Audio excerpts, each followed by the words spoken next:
Hello dear students, आपके अपने channel चयन सर में आपका स्वागत है। इस वीडियो में आपको देखने को मिलेगा आपके जो क्लास 6 का जो मेधा का जो पार्ट 8 है ज्ञान की बातें, इसका जो प्रश्नों के जो अभ्यास है आपको इस वीडियो में देखने को मिलेगा। तो मेरे साथ इस पूरी वीडियो में बने रहिए और अभी तक आपने चैनल को सब्सक्राइब नहीं किया तो सब्सक्राइब जरूर कीजिए, बेल आइकन को प्रेस करना ना भूलिए। साथ ही साथ इस चैप्टर से और जो दूसरे जो चैप्टर है या अध्याय है उसके भी प्रश्नों के उत्तर मेरे द्वारा अपलोड किए जा चुके हैं। तो आप जो है इस क्लास 6 का जो हिंदी का जो प्लेलिस्ट बना है वहां पर जाकर आप देख सकते हैं, या फिर यहाँ पर लिंक जो दिखाई दे रहा है वहां पर भी क्लिक करके आप प्रश्नों के उत्तर ले सकते हैं। पहला जो प्रश्न आता है वो है आपका कि गांधी जी ने किसे और कहां से पत्र लिखा था। तो उत्तर में आपका क्या हो जाएगी, गांधी जी ने प्रोट्रिया जेल से अपने पुत्र मनी को क्या लिखा था, पत्र लिखा था। ख नंबर का जो प्रश्न है, मनी को किसके प्रति रोष था। तो उत्तर में आप क्या हो जाएगा कि मनी को अपनी शिक्षा के प्रति रोष था।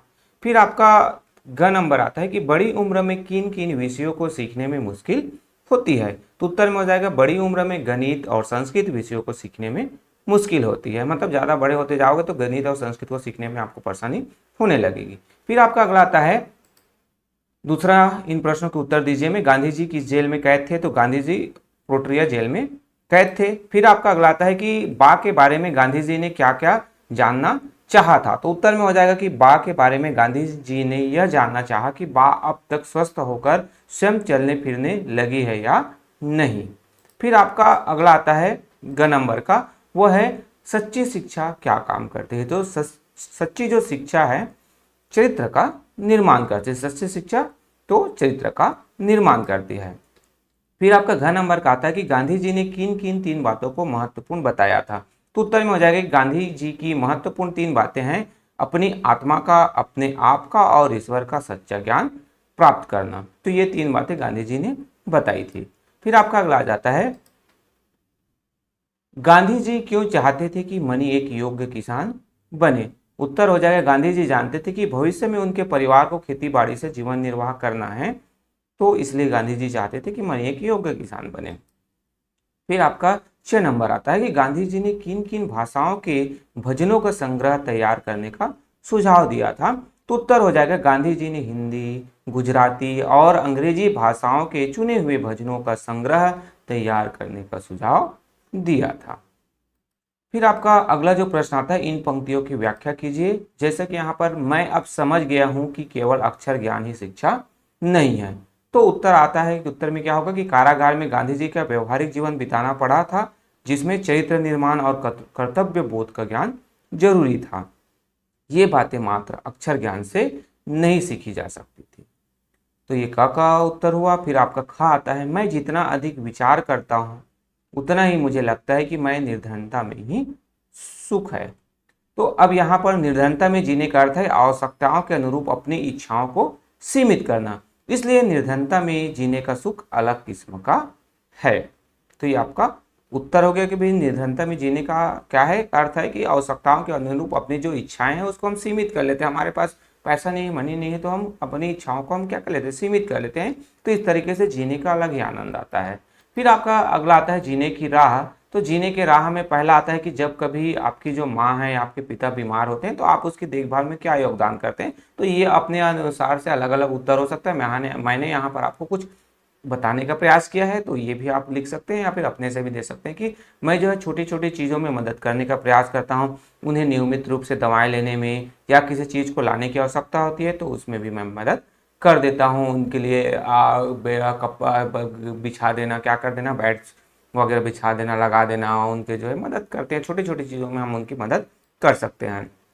फिर आपका आपका सबसे प्यारा विषय कौन सा, हिंदी, अंग्रेजी, गणित, विज्ञान या कोई और कारण भी बताइए। तो उत्तर में आप लिख सकते हैं जिसका हिंदी है तो हिंदी लिखें, अंग्रेजी, गणित, ये आपका आंसर हो सकता है। मैंने यहाँ पर दिया कि मेरा सबसे प्यारा विषय विज्ञान है, क्योंकि इसमें विज्ञान से संबंधित रोचक जानकारियाँ जानने और सीखने को मिलती है। तो ये हो सकता है, किसी का हिंदी हो सकता है जिसमें उसे कहानियाँ, कविताएं पढ़ने सुनने में अच्छा लगता होगा, अंग्रेजी में भी वैसे हो सकता है, गणित हो सकता है। तो इस तरीके से आप अपने से भी आंसर इसका लिख सकते हैं। फिर आपका आता है भाषा की दुनिया में नीचे दिए गए वाक्यों में रेखांकित क्रियाओं के काल लिखना है आपको। तो मुझे पत्र लिखने का अवसर मिला, ये कौन सा है, मिला मतलब है, ये भूतकाल है।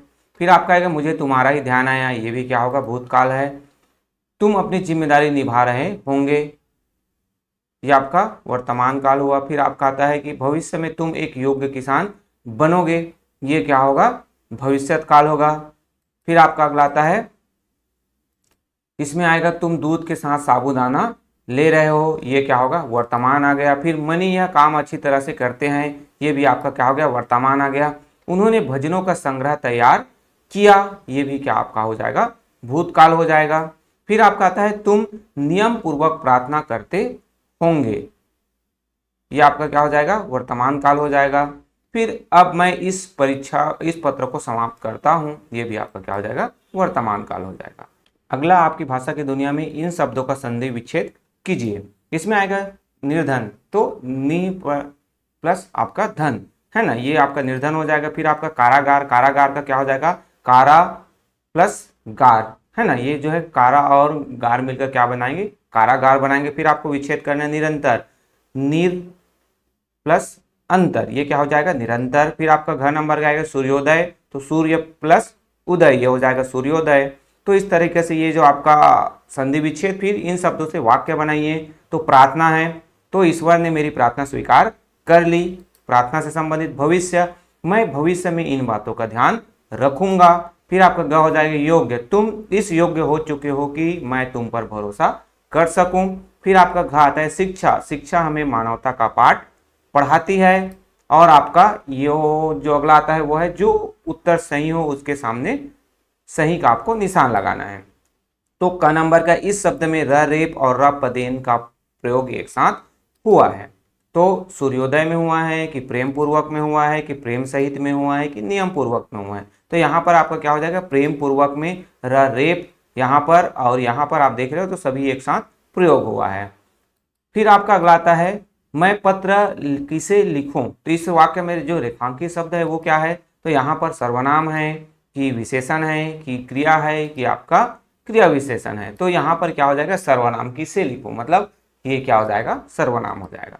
फिर आपका गा निर्वाह का वर्ण विच्छेद है, तो ना प्लस ई प्लस र प्लस व प्लस आ हु हा प्लस आ, या फिर ना ई बड़ा ये हो गया है ना।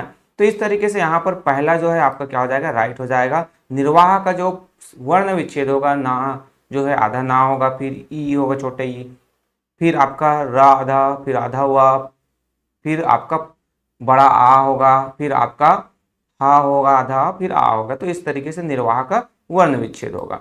फिर आपका रचना का जो संसार है इसमें आता है कि मनी का पूरा नाम था मनीलाल मोहनदास गांधी, वे महात्मा गांधी के पुत्र थे। गांधी जी के अन्य पुत्रों के नाम पता कीजिए, बताना है आपको गांधी जी के अन्य पुत्रों के नाम। तो हरिलाल गांधी, मनीलाल गांधी है ना, देवदास गांधी और रामदास गांधी, चार उसके पुत्र थे है ना। तो यहाँ पर तो मनीलाल ये आपका हमने दिया है, हरिलाल, देवदास और रामदास उनके और अन्य पुत्र थे। फिर आपका अगला जो आता है दूसरा नंबर का कि प्रिटोरिया जो जेल साउथ अफ्रीका में है ना, भारतीय स्वतंत्रता संग्राम के समय जो है भारत में एक जेल था जहां काला पानी की सजा देने के लिए भारतीय जो क्रांतिकारी को रखा जाता था। मतलब प्रिटोरिया जेल जैसे ही भारत में भी एक ऐसा जेल था जहां पर काले पानी की सजा, मतलब उनको यह जेल अब संग्रहालय के रूप में पर्यटकों को आकर्षित करता है। इसके बारे में आपको विस्तृत जानकारी प्राप्त करना है। तो उत्तर जो है कि यह जेल था अंडमान निकोबार की राजधानी पोर्ट ब्लेयर स्थित सेल्यूलर जेल, जहां पर जो है लोगों को जो काला पानी की सजा, मतलब देश से बाहर निकाल दे गुप्त जगह पर, यहाँ पर जो पोर्ट ब्लेयर में स्थित सेल्यूलर जेल है वहां पर हमारे स्वतंत्रता संग्राम सेनानी थे उनको भेजा जाता था। फिर आपका अगला आता है रचना का जो संसार है उसमें अफ्रीका में गांधी जी, तो इस विषय पर एक परियोजना तैयार कीजिए। तो इससे संबंधित कुछ जो पॉइंट मैंने यहाँ पर आपको हेल्प के लिए लिखा है। तो महात्मा गांधी जी ने 1894 में दक्षिण अफ्रीका में वहाँ के लोगों के साथ हो रहे भेदभाव और उसके आंदोलन के लिए लंबी लड़ाई लड़ी थी। गांधी जी ने सवयव जो अवज्ञा जो आंदोलन है पहली बार यहाँ पर शुरू की थी। यही कारण है कि गांधी जी को जितना सम्मान भारत में मिलता है उतना ही दक्षिण अफ्रीका में भी मिलता है उनको। तो गांधी जी ने जो है वहाँ के जो लोग हैं और वहाँ पर जो इंडियन थे, भारतीय थे, उनकी आज़ादी के लिए, उनकी जो स्वतंत्रता के लिए, उनको जो है अधिकार दिलाने के लिए गांधी जी ने 1894 में दक्षिण अफ्रीका में आंदोलन शुरुआत किया था। उन्होंने जो फिनिक जो फॉर्म है और टालास्टाई फॉर्म है वहाँ की स्थापना किए थे, जहाँ गांधी जी ने अपने कैडर को शांतिपूर्ण संयम और या फिर जो अहिंसक सत्याग्रह के लिए प्रशिक्षित किया था। मतलब उसने जो लोगों को जो है वहाँ के जो आश्रम जो बनाया था, फिनिक्स आश्रम और जो टालास्टाई आश्रम है, वहाँ पर लोगों को अहिंसा और शांति का जो पाठ पढ़ाया था और इन्हीं के आधार पर उसने जो है और अपने अधिकार की मांग की बात कही थी। तो ये आपका रचना का संसार तीसरा नंबर का प्रश्न। फिर उसके बाद चौथा आता है कि अपने पिता को एक पत्र लिखना है जिसमें आपको सूचित करना है कि आप जो है अर्धवार्षिक परीक्षा की तैयारी किस प्रकार कर रहे हैं। तो उत्तर में आपका हो जाएगा कि परम पूज्य पिताजी सादर चरण स्पर्श। यहाँ पर स्वस्थ एवं सकुशल हूँ, आशा करता हूँ कि आप सभी लोग भी सकुशल होंगे। मैं आपको बताना चाहता हूँ कि हमारी अर्धवार्षिक की परीक्षा जल्द ही होने वाली है। शाला की अर्धवार्षिक परीक्षा तक की पढ़ाई समाप्त हो चुकी है। मैं अच्छे अंक पाने के लिए खूब मेहनत कर रहा हूँ। शेष कुशल है। आपका आज्ञाकारी पुत्र अजय, या फिर आपका जो नाम है वो यहाँ पर आप लिखेंगे। तो इस तरीके से ये आप जो है पत्र अपने पिता को लिख सकते हैं अगर आप अपने घर से बाहर हैं तो इस तरीके से बेटा ये जो आपका जो अध्याय है, पाठ है, उसका जो पूरे जो प्रश्नों के जो अभ्यास है मेरे द्वारा आपको करवा दिया गया है।